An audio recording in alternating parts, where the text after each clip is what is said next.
নিয়ে নেবে 75 নিতে এসেছিল আবার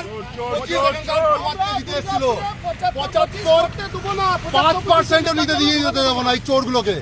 এই চোরগুলোকে আমাদের দুর্গাপুরের মাতৃভূমিতে ঢুকতে দেবো না। একটা এই চোরগুলোকে ঢুকতে দেবো না। কলকাতা ক্যামার সিটের চোরগুলো জানোয়ারগুলো এসেছিল 75 ভাগ বুঝতে। এই চোর আইএনটিসি নেতাগুলো ভেতরে